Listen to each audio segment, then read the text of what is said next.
Comienza Partida Doble, el programa de ciencias económicas por Radio UBA 87.9. En la conducción, Norberto Lema. Coordinación temática y columnas, Andrés López y Oscar Cetrángolo. Producción, Unidad de Comunicación Institucional de la Facultad de Ciencias Económicas de la Universidad de Buenos Aires.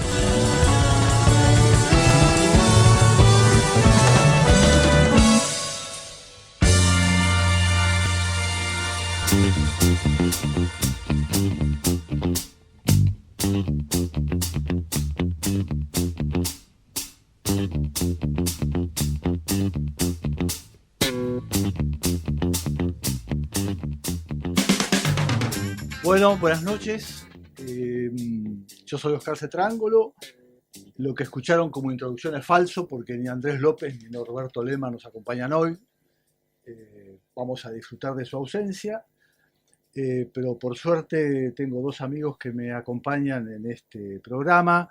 Vamos a hablar de un tema de mucha actualidad en la política económica nuestra, que es el proyecto de ley de presupuesto que está hoy en el Congreso, y para eso estoy con Javier Curcio y Julián Forgar, con quienes compartimos la cátedra de Finanzas Públicas de nuestra facultad. Javier, además de profesor de la Facultad de Finanzas Públicas, es el director del Departamento de Economía, y Julián también trabaja en la oficina local del Banco Mundial. Así que buenas noches, gracias por estar acá. ¿Qué tal? Buenas noches. ¿Qué tal? Gusto. Muchas gracias.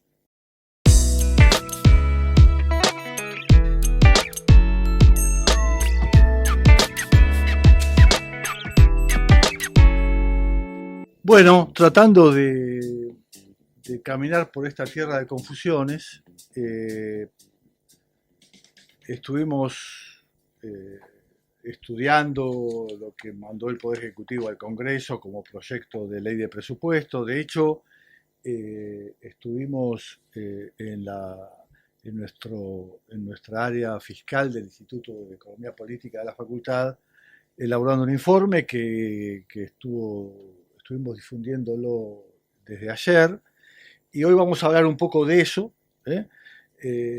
Y lo primero que se nos ocurre para aclarar por qué hablamos de confusión y tratando de entender qué señales está dando el gobierno en este proyecto, porque en realidad cada año, aclaremos esto, ¿no es cierto?, para los que no están acostumbrados a seguir esto, pero cada año hacia el mes de septiembre el Poder Ejecutivo está obligado a enviar al Congreso el proyecto de ley de presupuesto para el año siguiente, y eso incorpora un mensaje con las señales de lo que espera que sea la política económica del siguiente año, en términos de proyecciones macroeconómicas, crecimiento de la economía, inflación, tipo de cambio, etcétera, etcétera. Este año el proyecto es algo confuso, por ser suave, y las proyecciones macro no son ni tan claras ni tan explícitas. Hay que hacer algún trabajo bastante, no diría inútil, pero innecesario, de hurgar en lo que está implícito en el presupuesto para saber qué quiere decir el Poder Ejecutivo. Entonces, yo arrancaría con eso, si les parece. No sé, Javier, si querés arrancar un poco contando qué es lo que aparece, y vamos sumando qué significan estas proyecciones. De acuerdo. En línea con lo que decías, es importante reconocerle al presupuesto esa función de programación, esa función de plan, y ese momento que establece nuestra ley de administración financiera el 15 de septiembre de cada año, donde el Poder Ejecutivo le anuncia a la sociedad ese plan para el próximo ejercicio y envía al Poder Legislativo para que analice, debata y apruebe tanto lo que se espera como ingresos para el año que viene, como cómo se asignarían los gastos. Y en ese contexto, ¿cuáles son como los fundamentos del modelo de crecimiento, desarrollo que se espera para ese próximo periodo? Lamentablemente, este mensaje, a diferencia de otros, tiene esas ocultamientos, podemos decir, o solapamientos donde uno tiene que utilizar una cantidad de energía y recursos para poder identificar, por ejemplo, cuál es el nivel de actividad con el que el propio gobierno espera cerrar este año o cuánto se espera que sea el que corresponde al año que viene. Hay toda una discusión importante en relación con el aumento de los precios. Sabemos que hay una aceleración inflacionaria importante que el gobierno está tratando de estabilizar y que implica algo así como un 95% o casi un 100% de incremento de los precios durante el año, pero si uno mira las estimaciones que están detrás de estos agregados, que, insistimos, no son explícitos en el mensaje, encontramos un presupuesto que, si es verdad que vamos a crecer 4% en términos reales, como lo establece el mensaje, implican un índice de precios implícito detrás de eso cercano al 70%, y ese 70% quedaría corto respecto del 100% punta a punta o 95% punta a punta que estamos planteando, y por lo tanto todos los agregados que se referencian en ese nivel de actividad estarían quedando subestimados y ya tenemos un plan sobre una base muy poco sólida, ¿no es cierto? Sí, aclaremos que, digamos, para los que no están acostumbrados a seguir estos mensajes, que lo usual es recibir un mensaje donde hay un cuadro donde está claramente especificado cuál es el índice de precio de cada año, cuál es el valor del producto, el consumo, los distintos... El nivel de actividad, el consumo, la inversión, las exportaciones, y acá están implícitas en algunas estimaciones, en muchos casos hasta con diferencias, con algunas diferencias que incluso hasta son un poco significativas. Tenemos ahí algún consenso respecto de, y entre otros analistas también, de cuáles son esos nominales que usamos como referencia, pero todo muy difuso, muy, muy solapado y bueno, con una dificultad inicial en la foja cero, que es cuáles son estos fundamentos para ese plan que se está planteando, ¿cierto? Y decime, Julián, ¿cómo son los índices de precios que uno deduce de lo que se dice en relación a lo que cree el mercado, los distintos analistas de lo que va a pasar y está pasando? Sí, no solo precios, yo diría, repasaría también actividad en términos reales. Hasta recién Javier un poco hizo el repaso de los números implícitos en términos nominales, cuánto va a ser el PBI en pesos corrientes para poder dividirlo por cualquier variable, pero en términos reales el presupuesto, como decíamos, para este año estima cerrar el año con un crecimiento de 4% promedio. Eso hay que decir que eso tiene implícito una dinámica para los últimos meses del año que es bastante recesiva. Eso hay que comentarlo porque los números de actividad hasta los que tenemos hasta hoy en día, que son hasta julio inclusive, ya indican que el nivel de actividad fue relativamente mejor del esperado. Entonces, para que termine el año con un 4% implica que los últimos meses del año se desaceleraría bastante fuerte. Eso para el cierre de este año. Sí. Perdón, aclaremos algo, que es que las estimaciones de crecimiento para este año tienen que ver mucho con el arrastre del año anterior, digamos. Venimos de una muy fuerte caída, ¿no es cierto? Exactamente, sí, que fue bastante recuperada en el 2021 casi enteramente, y bueno, eso dejó un arrastre de crecimiento para el 22. Y para el año 23, que es obviamente el centro de atención del proyecto de presupuesto, las estimaciones del presupuesto son de un crecimiento de 2% en términos reales del PBI para el año que viene. Eso compara contra un consenso de los analistas de mercado, que eso se puede ver en el relevamiento que hace el Banco Central, en el relevamiento de expectativas de mercado, que está en torno a 1%, con lo cual en términos de crecimiento el presupuesto es un poco más optimista que el consenso de mercado. Y en términos de inflación, que obviamente es una variable crucial para estimar la cantidad de recursos con las que va a contar el gobierno, el proyecto espera cerrar este año con una inflación diciembre a diciembre de 95%. Eso no está muy lejos de lo que espera el mercado. Posiblemente esté en torno a esa cifra al final del año. Pero para el año siguiente, para el 2023, ahí sí hay una desaceleración bastante importante, que pasa del 95% a 60% de inflación punta a punta para el año 2023. Y eso sí verdaderamente está bastante por detrás de lo que espera el mercado, que es más en torno a 85% de inflación el año que viene.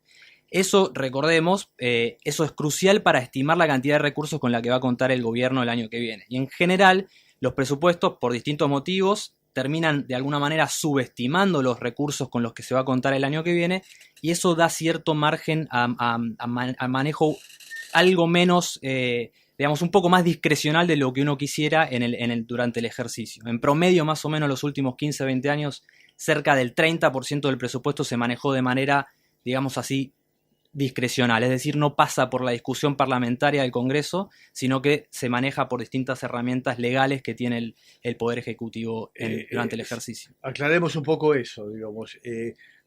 Cuando se discute y se aprueba el presupuesto a fin de un año para el año siguiente, se fijan determinados techos presupuestarios para cada área, ¿no es cierto? Cuando uno subestima el crecimiento de los recursos y el gasto, cuando después los recursos crecen más de lo que originalmente se preveía, lo que hay son ampliaciones presupuestarias. Esas ampliaciones presupuestarias no tienen un debate parlamentario del estatus que tuvo el presupuesto original, y de eso es lo que estamos hablando cuando decimos que quedan un poco al margen de los controles o la discusión original, y son relativamente discrecionales, dependiendo obviamente de cómo sean los balances en las cámaras en cada momento, ¿no es cierto? De todas maneras, perdón, Sí. Oscar, eso está por verse en este caso, porque como vemos hay como una expectativa mixta.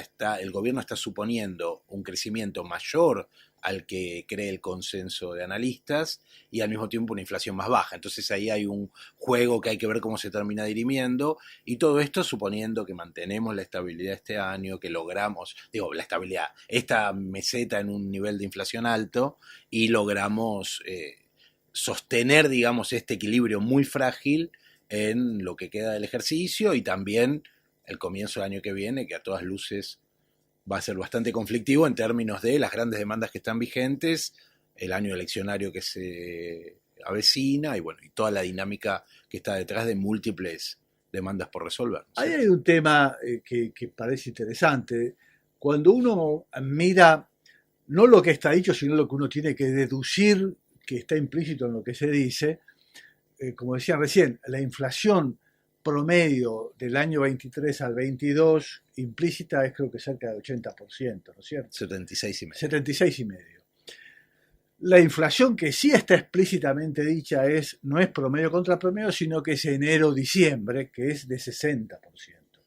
La única forma de poder cumplir con los dos números es que la inflación tenga una fuertísima caída en la segunda mitad del año, que es lo que permitiría tener un 60%. O sea, uno se imagina una inflación que sigue al ritmo actual hasta mitad de año y una fuerte caída en la segunda mitad del año, lo cual es bastante difícil de creer, porque sabemos que la segunda mitad del año es el periodo electoral, ¿no es cierto? Entonces ahí hay, digamos, el presupuesto de por sí ya tiene muy poca credibilidad, con lo cual hay toda una discusión, no sé qué piensan ustedes, pero hasta dónde es ocultamiento o es dificultad para definir una señal clara de la política. Y acá, no sé, a mí me gustaría hacer un paréntesis, no en defensa del Poder Ejecutivo, pero por lo menos para tratar de entender la situación. Hacer un presupuesto con esta tasa de inflación es imposible, digamos. No hay manera de hacer un presupuesto que se pueda cumplir con estas tasas de inflación. Pero lo que uno espera son señales claras de hacia dónde va la política fiscal. Yo creo que ese es el punto. Entonces, en ese sentido, ¿qué señales da el mensaje? En términos del cumplimiento de metas con el fondo, en términos de desequilibrios. Achicamiento de la brecha, podemos decir, ¿no? Digo, en términos de una perspectiva de achicamiento de la brecha, de reducción del déficit, que cuando se miran partidas por partidas y lo que está detrás de los cambios que implicarían ajustar esas partidas, hace muy difícil que eso se pueda cumplir, ¿no es cierto? Y que va en línea también con todo el marco, el panorama que se plantea, y también los compromisos que tenemos, entre otras cosas, con el Fondo Monetario muy encorsetados, ¿no? ¿Cuál es la meta? ¿Cómo es la meta? La pregunta, en tu caso, Julián, es ¿cuál es la meta con el fondo implícita en lo que se dice en el presupuesto? ¿Cómo cierra el presupuesto con la meta con el fondo? Sí, ¿cierto? bien, la meta con el fondo, recordemos, el acuerdo del gobierno con el Fondo Monetario Internacional entre una de las 4 metas cuantitativas que tiene que cumplir, porque hay muchas otras metas que no son cuantitativas, sino que son cualitativas.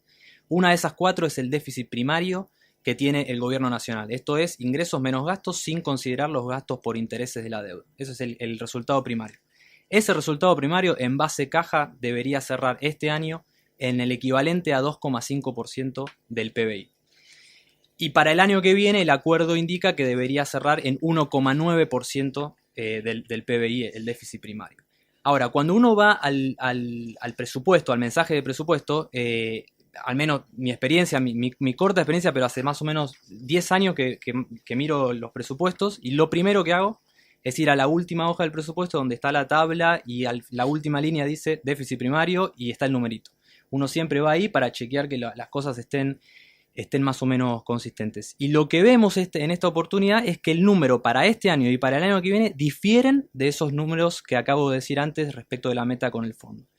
Lamentablemente el presupuesto no es del todo explícito en explicar por qué es que se difieren. Nosotros tenemos, obviamente, al estudiar estos temas, ciertas interpretaciones al respecto, y podemos decir que de alguna manera las diferencias estarían zanjadas y es consistente los números que aparecen en el presupuesto con esas metas acordadas con el fondo, pero no tenemos las herramientas, digamos, explícitamente marcadas en el presupuesto para decir cuáles son las discrepancias. Digo, ¿y ahí cuáles serían las formas de entenderlo? Sí, ahí hay dos cuestiones. Claro. O sea, para este año esa diferencia es más o menos cercana a 0,3% del PBI. O sea, el presupuesto dice que el año va a cerrar en 2,8 en lugar de 2,5. Esa diferencia esencialmente responde a una contabilización distinta de los recursos que vienen por rentas de la propiedad. Una cosa media técnica que ocurrió este año, pero que en cualquier caso son recursos que debieran estar, como decimos nosotros, por debajo de la línea, que debieran financiar el déficit fiscal y no achicarlo. Ese canal de recursos en el presupuesto no está considerado, por lo cual el déficit es mayor, pero fue acordado con el Fondo Monetario Internacional que sí se consideraran. Entonces esa brecha está explicada por eso. Lo que no está explicado por eso es los números del 2023, que hay una diferencia cercana a 0,1 del PBI en lugar de 1,9 de déficit. En el presupuesto figura 2% de déficit. Y en principio, de acuerdo a lo que dice el texto y de acuerdo a las declaraciones de los funcionarios en las últimas conferencias que se han dado, la diferencia en principio pareciera provenir de una discrepancia entre los datos en base caja respecto a los datos del presupuesto, que por definición son el devengado, digamos, para el año que viene. Que esto vale decir que es algo que es relativamente inusual. En general el presupuesto es una programación para el año que viene de todos los gastos a devengarse, incluyendo los pagos que haya que hacer atrasados. Con lo cual la diferencia entre caja y devengado para el futuro es algo que usualmente no es muy común. Y en principio vendría por ahí la discrepancia. Podemos decir que son dos heterodoxias respecto al seguimiento de las cuentas fiscales que tienen un gran consenso internacional. Este año lo cerraríamos con una contabilidad creativa, reconociendo un ingreso por arriba de la línea que tradicionalmente hay que ponerlo debajo. El presupuesto es consistente con eso, pero después se supone que en la realidad se va a cerrar así. Y el año que viene tenemos esta otra, podemos decir, heterodoxia, en el sentido de reemplazar el usual criterio de base de vengado por un base caja, que es algo así como patear la pelota para adelante o bicicletear, ¿no? Una bicicleta financiera que en algún punto puede hacer ese ajuste de 0,1 punto de producto, ¿no? Sí, incluso la diferencia, para aclarar el concepto, la diferencia entre caja y devengado esencialmente lo que quiere decir es que hay un pago que uno se compromete a hacer pero que no lo hace. Y entonces esa diferencia esencialmente constituye lo que nosotros catalogamos como deuda flotante o atrasos domésticos. Y en el programa con el fondo ese también es uno de los objetivos, con lo cual tampoco es que hay demasiado margen para poder acumular atrasos en los pagos del sector público, porque incrementan esa deuda flotante que a su vez es un indicador con el Fondo Monetario. Y es muy extraño que uno pueda presupuestar los atrasos en los pagos, es algo que no tiene mucho sentido. Pero ahí cumplimos una función docente, que es explicar la diferencia entre caja y devengado. La otra cuestión que debiéramos aclarar para los oyentes que no son especialistas en el tema es esta cosa que fuimos diciendo del arriba y el abajo de la línea. Digamos que hay una metodología para el cálculo de lo que es el resultado fiscal, que es todos los ingresos y gastos genuinos de un ejercicio, en la medida que los ingresos sean mayores que los gastos, hay un resultado positivo, y si no, resultado negativo. Los tradicionales hojas de balance del sector público, que nosotros llamamos esquemas ahorro, inversión, financiamiento, trazan ahí una línea y abajo de esa línea se pone cómo se financia ese resultado.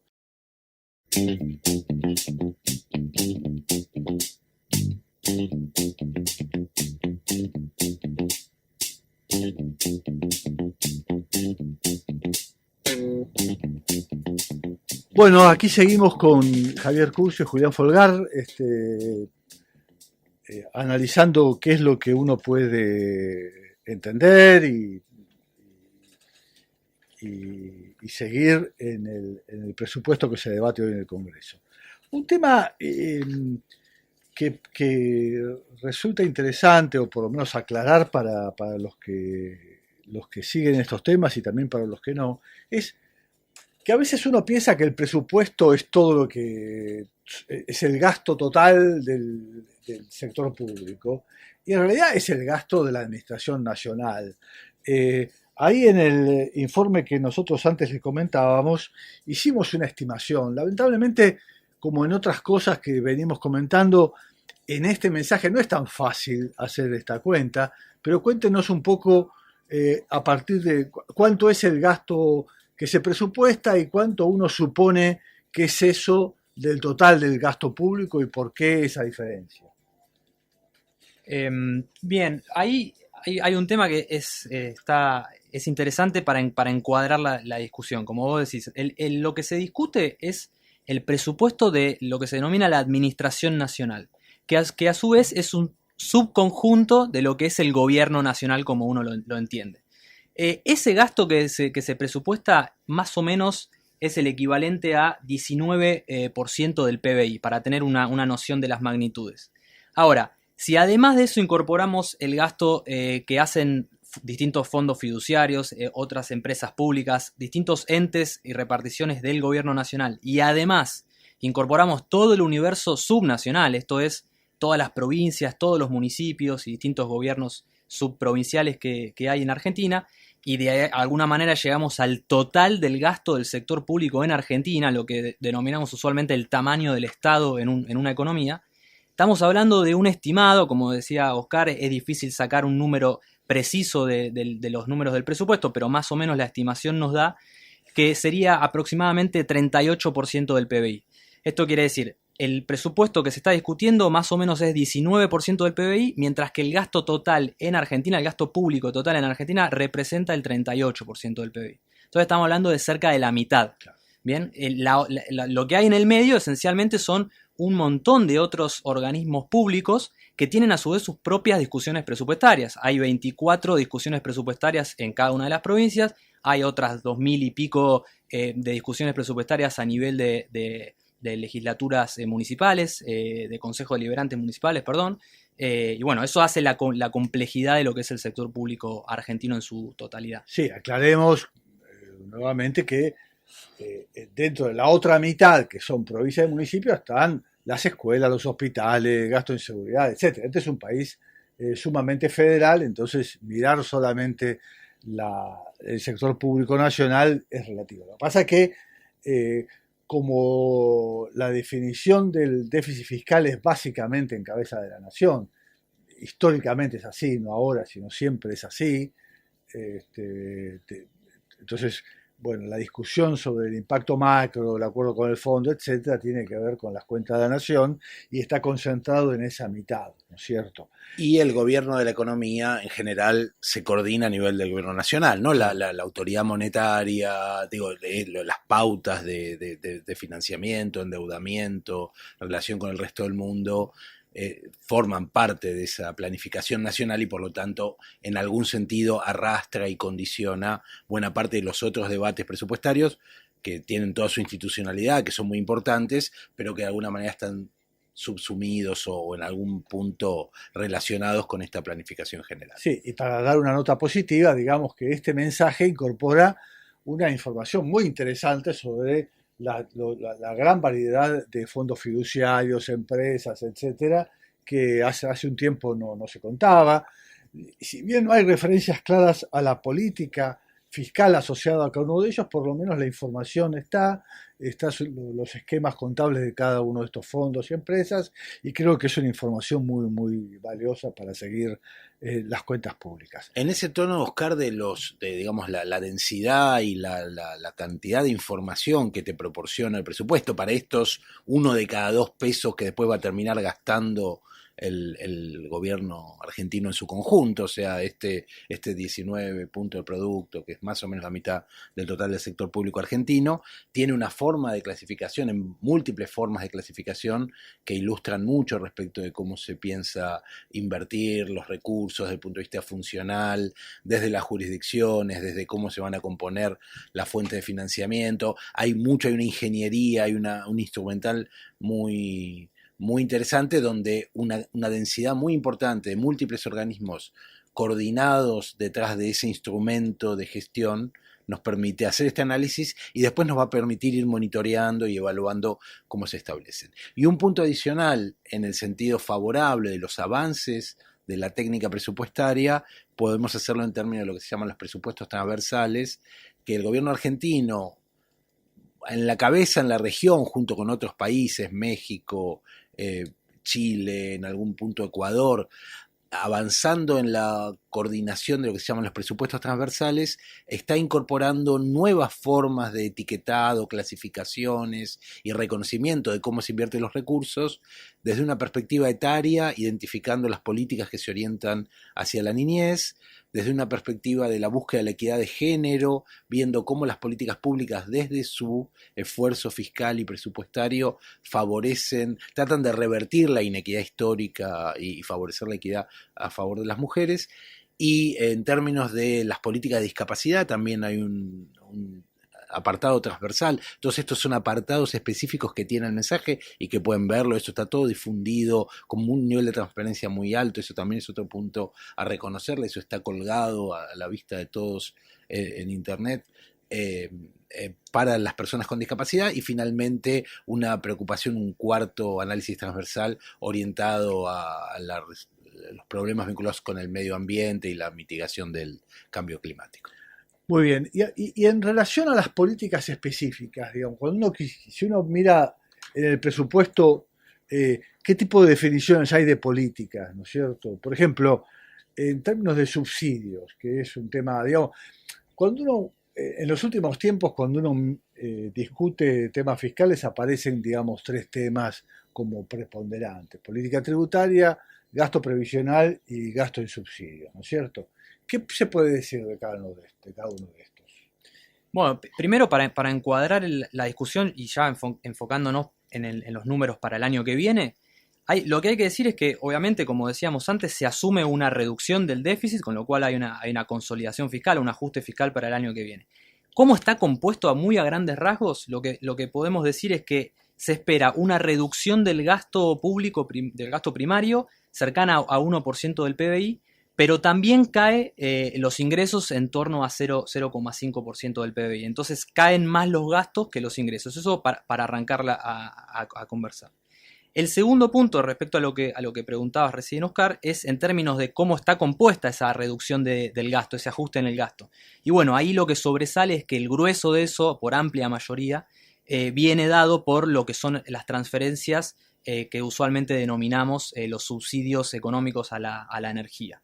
En términos de números, el presupuesto, otra vez, acá no es del todo explícito, no hay una línea que uno pueda mirar específicamente que diga subsidios a la energía, sino que lo tiene que rastrear un poco cruzando los datos de distintas tablas anexas al presupuesto, pero más o menos uno llega a un número cercano a un ajuste de 0,7% del PBI en los subsidios a la energía. Eso, simplemente para ponerlo en contexto, es un poco más de lo que el gobierno ya había anunciado que iba a brindar de ahorro este programa de segmentación tarifaria para el año que viene. No necesariamente ese ahorro tiene que ser sí o sí por aumento de tarifas, puede ser por distintos otros mecanismos que hacen al gobierno ahorrar recursos en el subsidio a la energía, puede mejorar la generación de energía por fuentes hidráulicas o aumentar la cobrabilidad de CAMESA, distintas factores que pueden hacer que el gobierno ahorre dinero, pero en cualquier caso el grueso del ahorro para el año que viene por el lado de recortes en las transferencias por subsidios a la energía. Eso para... Sí, a eso se le puede sumar también un recorte no menor en servicios sociales, ¿no? Que 0,6 puntos del producto de ese. En realidad, como los intereses aumentan 0,2 y hay algún otro sector que va hacia arriba, el más significativo es el de los intereses de la deuda, los servicios sociales aportan en un 0,6 adicional a esos 0,7 y termina siendo una ¿Y eso dónde está? un punto. ¿Dónde está? ¿En qué? Esos 0,6 son básicamente seguridad social. De casi todo se explica con seguridad social. Hay algunos recortes adicionales que se pueden encontrar en vivienda o en trabajo, en el agregado un poquito en educación y alguna más o menos salud queda empatado. Ciencia y tecnología va hacia arriba en 0,1, ahí hay una apuesta que también fue difundida en estos días de avanzar en la ciencia y tecnología, que viene siendo más castigada en años anteriores, pero en el agregado vemos que el sector de servicios sociales, que viene siendo reducido en términos del producto, el año pasado fue 15,2, se prevé que este año cierre en 13,3 puntos del producto y el año que viene cerraría en 12,7, se seguiría reduciendo. Básicamente eso implica un ajuste en el renglón de jubilaciones. Uno entiende que por lógica de caída del haber real, digamos, ¿no? De la capacidad protectoria y el poder adquisitivo de las jubilaciones, y también hay toda una discusión respecto de que si el gobierno va a reestructurar el potenciar trabajo, si va a sostener el poder adquisitivo de la tarjeta alimentar, de la asignación universal por hijo, de las asignaciones familiares. Todos programas que son muy necesarios, pero al mismo tiempo en altos niveles de inflación es difícil que los índices de movilidad automática acompañen sin rezago esos deterioros y al mismo tiempo que los otros que no son automáticos, básicamente la tarjeta alimentaria, tengan los ajustes correspondientes, y ahí hay varias cuestiones para discutir, más desde el punto de vista sectorial. Otras veces lo hemos discutido y creo que también amerita volver sobre eso. Sí, yo creo que el punto central es lo previsional, y ahí estuvimos discutiéndolo y en el informe algo de eso ponemos, porque hay un tema de consistencia entre los supuestos del mensaje y la lógica previsional.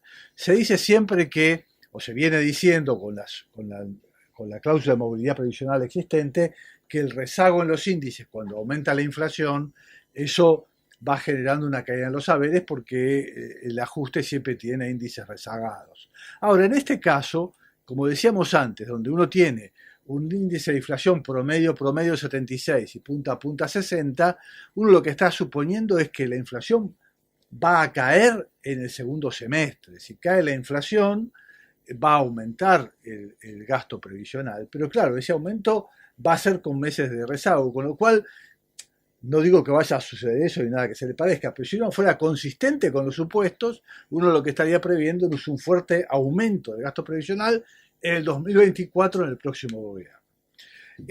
Nos queda poco tiempo, pero hay un punto que también el mensaje le dedica una atención muy especial, diría que desproporcionada tal vez, que es el tema de gasto tributario, porque además de incorporar el cuadro de gasto tributario, como se hace todos los años desde hace mucho tiempo en los mensajes, se incorpora al final una señal, a mí me parece un poco ingenua, ¿no es cierto?, de tratar de señalar a los legisladores la conveniencia de eliminar uno por uno de los gastos tributarios. Y la verdad es que los gastos tributarios, muchos claramente deben ser objeto de revisión, ni qué decir el caballito de batalla de siempre es el sistema promocional en Tierra del Fuego, etcétera, pero hay otros que tienen una justificación clara, y en el cuadro hay algunos que ni siquiera son gastos tributarios, como la devolución del IVA a los exportadores, que claramente no es un gasto tributario. Entonces ahí hay una discusión un poco más compleja.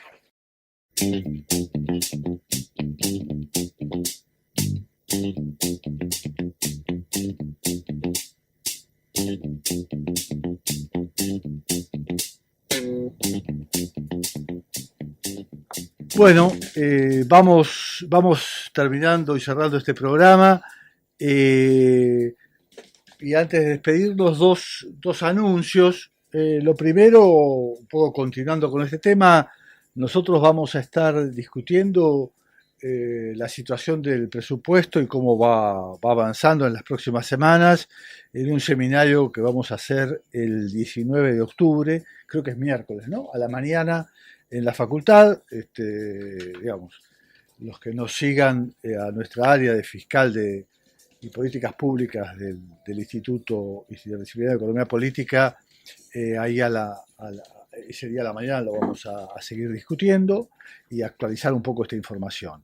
Y en lo inmediato, recomendarles que mañana, durante todo el día, se va a realizar un homenaje a Exxon Legenfood, que es un gran macroeconomista que nos dejó hace pocos meses.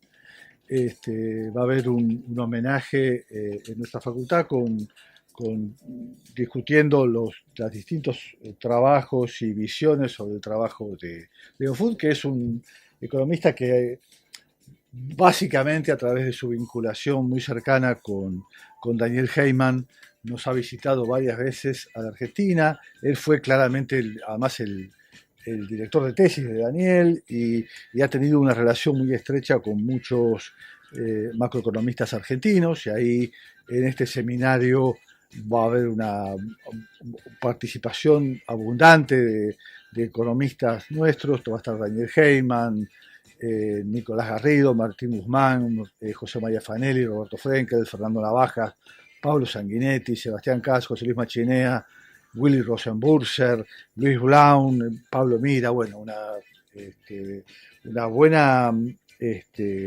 buena selección de expositores y temas que van a estar en nuestra facultad mañana desde las 9 de la mañana hasta las 6 de la tarde, mesas que se van a ir sucediendo. Eso va a ser en el Salón de Usos Múltiples, en el Zoom de nuestra facultad, pero también se va a poder seguir por YouTube, así que quienes quieran enterarse y seguir estas discusiones, más que bienvenidos a sumarse a este evento. Bueno, Javier y Julián, no sé si quieren agregar algo más, pero ha sido una muy grata y productiva charla sobre el presupuesto. Espero que los oyentes lo hayan disfrutado también como nosotros. Muchos temas para profundizar y seguimos tratando de aportar al debate. Así es. Muchas gracias por la invitación. No, gracias a ustedes. Muy bueno. Suerte. Chao. Seguimos. Nos vamos. Esto fue Partida Doble, programa de la Facultad de Ciencias Económicas de la UBA. Gracias.